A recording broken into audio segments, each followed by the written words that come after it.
All right, so today we're on day 282 of the 1 year chronological Bible plan, and we're going to be continuing on in Luke, Mark, Matthew, and John. So let's get into it.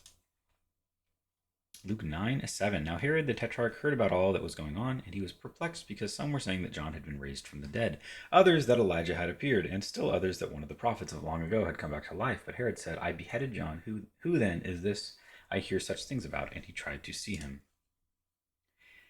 Mark 6:14. King Herod heard about this, for Jesus' name had become well known. Some were saying John the Baptist has been raised from the dead, and that is why miraculous powers are at work in him. Others said he is Elijah, and still others claimed he is a prophet, like one of the prophets of long ago. But when Herod heard this, he said, John, whom I beheaded, has been raised from the dead.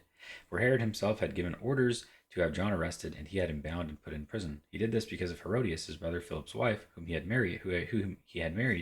For John had been saying to Herod, "It is not lawful for you to have your brother's wife." So Herodias nursed a grudge against John and wanted to kill him, but she was not able to, because Herod feared John and protected him, knowing him to be a righteous and holy man. When Herod heard John, he was greatly puzzled, yet he liked to listen to him.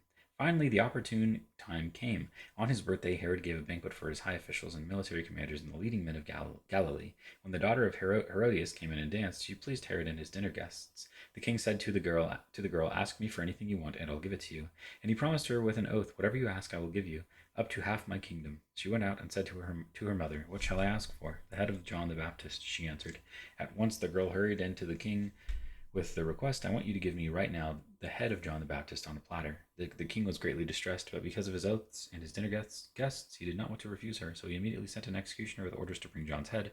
The man went, beheaded John in the prison, and brought back his head on a platter. He presented it to the girl, and she gave it to her mother. On hearing of this, John's disciples came and took his body and laid it in the tomb.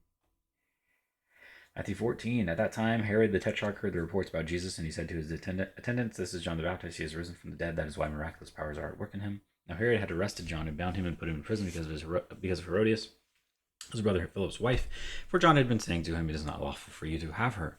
Herod wanted to kill John, but he was afraid of the people because they considered John a prophet. On Herod's birthday, the daughter of Herodias danced for the guests, and pleased Herod so much that he promised with an oath to give her whatever she asked. Prompted by her mother, she said, Give me here on a platter the head of John the Baptist." The king was distressed, but because of his oaths and his dinner guests, he ordered that her request be granted, and had John beheaded in the prison. His head was brought in on a platter and given to the girl, who carried it to her mother. John's disciples came and took his body and buried it. Then they went and told Jesus. Jesus feeds the 5,000. When Jesus heard what had happened, he withdrew by boat privately to a solitary place. Hearing of this, the crowds followed him on foot from the towns. When Jesus landed and saw a large crowd, he had compassion on them and healed their sick. As evening approached, the disciples came to him and said, "This is a remote place, and it's already getting late. Send the crowds away so they can go to the villages and buy themselves some food." Jesus replied, "They do not need to go away. You give them something to eat." We have here only 5 loaves of bread and 2 fish," they answered. "Bring them here to me," he said, and he directed the people to sit down on the grass. Taking the 5 loaves and the 2 fish, and looking up to heaven, he gave thanks and broke the loaves. Then he gave them to the disciples, and the disciples gave them to the people. They all ate and were satisfied, and the disciples picked up 12 basketfuls of broken pieces that were left over. The number of those who ate was about 5,000 men, besides women and children. Mark 6:30, the apostles gathered around Jesus and reported to him all they had done and taught. Then, because so many people were coming and going that they did not even have a chance to eat, he said to them, "Come with me by yourselves to a quiet place and get some rest." So they went away by themselves in a boat to a solitary place. But many who saw them leaving recognized them and ran on foot from all the towns and got there ahead of them. When Jesus landed and saw a large crowd, he had compassion on them because they were like sheep without a shepherd. So he began teaching them many things. By this time it was late in the day. So his disciples came to him. "This is a remote place," they said, "and it's already very late. Send the people away so that they can go to the surrounding countryside and villages and buy themselves something to eat." But he answered, "You give them something to eat." They said to him, "That would take more than half a year's wages, which is 200 denarii. Are we to go and spend that much on bread and give it to them to eat? How many loaves do you have?" he asked. "Go and see." When they found out, they said 5 and 2 fish. Then Jesus directed them to have all the people sit down in groups on the green grass. So they sat down in groups of hundreds and fifties. Taking the 5 loaves and the 2 fish, and looking up to heaven, he gave thanks and broke the loaves. Then he gave them to his disciples to distribute to the people. He also divided the 2 fish among them all. They all ate and were satisfied, and the disciples picked up 12 basketfuls of broken pieces of bread and fish. The number of men who had eaten was 5,000. Luke 9:10, when the apostles returned, they reported to Jesus what they had done. Then he took them with him, and they withdrew by themselves to a town called Bethsaida. But the crowds learned about it and followed him. He welcomed them and spoke to them about the kingdom of God and healed those who needed healing. Late in the afternoon, the 12 came to him and said, "Send the crowd away so they can go to the surrounding villages and countryside and find food and lodging, because we are in a remote place here." He replied, "You give them something to eat." They answered, "We have only 5 loaves of bread and 2 fish. Unless we go and buy food for all this crowd." About 5,000 men were there. But he said to his disciples, "Have them sit down in groups of about 50 each." The disciples did so, and everyone sat down. Taking the 5 loaves and the 2 fish, and looking up to heaven, he gave thanks and broke them. Then he gave them to the disciples to distribute to the people. They all ate and were satisfied, and the disciples picked up 12 basketfuls of broken pieces that were left over. John 6. Sometime after this, Jesus crossed to the far shore of the Sea of Galilee. Galilee, that is the Sea of Tiberias, and a great crowd of people followed him because they saw the signs he had performed by healing the sick. Then Jesus went up on a mountainside and sat down with his disciples. The Jewish Passover festival was near. When Jesus looked up and saw a great crowd coming toward him, he said to Philip, "Where shall we buy bread for these people to eat?"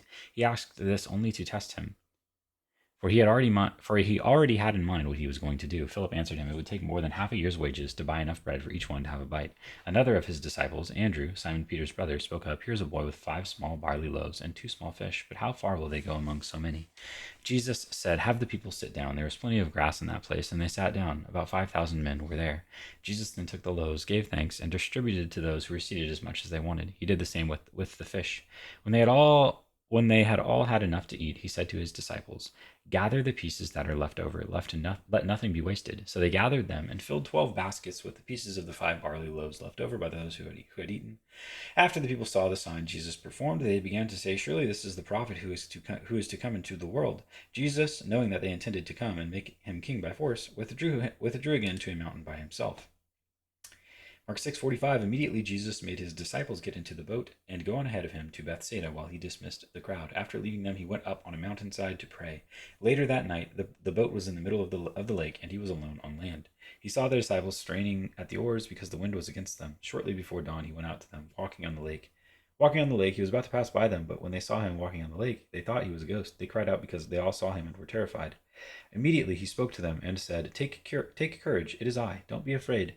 Then he climbed into the boat with them, and the wind died down. They were completely amazed, for they had not understood about the loaves. Their hearts were hardened. Matthew 14, immediately Jesus made the disciples get into the boat and go on ahead of him to the other side, while he dismissed the crowd. After he had dismissed them, he went up on a mountainside by himself to pray. Later that night he was there alone, and the boat was already a considerable distance from land, buffeted by the waves because the wind was against it. Shortly before dawn, Jesus went out to them, walking on the lake. When the disciples saw him walking on the lake, they were terrified. "It's a ghost," they said, and cried out in fear. But Jesus immediately said to them, "Take courage, it is I, don't be afraid." "Lord, if it's you," Peter replied, "tell me to come to you on the water." "Come," he said. Then Peter got down out of the boat, walked on the water, and came toward Jesus. But when he saw the wind, he was afraid, and beginning to sink, cried out, "Lord, save me." Immediately Jesus reached out his hand and caught him. "You of little faith," he said, "why did you doubt?" And when they climbed into the boat, the wind died down. Then those who were in the boat worshipped him, saying, "Truly, you are the Son of God." John 6:16. When evening came, his disciples went down to the lake, where they got into a boat and set off across the lake for Capernaum. By now it was dark, and Jesus had not yet joined them. A strong wind was blowing, and the waters grew rough. When they had rowed about 3 or 4 miles, they saw Jesus approaching the boat, walking on the water, and they were frightened. But he said to them, "It is I, don't be afraid." They were willing to take him into the boat, and immediately the boat reached the shore where they were heading. Mark 6:53. When they had crossed over, they landed at Gennesaret and anchored there. As soon as they got out of the boat, people recognized Jesus. They ran throughout that whole region and carried the sick on mats to wherever they heard he was. And wherever he went, into villages, towns, or countryside, they placed the sick in the marketplaces. They begged him to let them touch even the edge of his cloak, and all who touched it were healed. Matthew 14:34. When they had crossed over, they landed in Gennesaret, and when the men of that place recognized Jesus, they sent word to all the surrounding country. People brought all their sick to him and begged him to let the sick just touch the edge of his cloak, and all who touched it were healed. And that is day 282.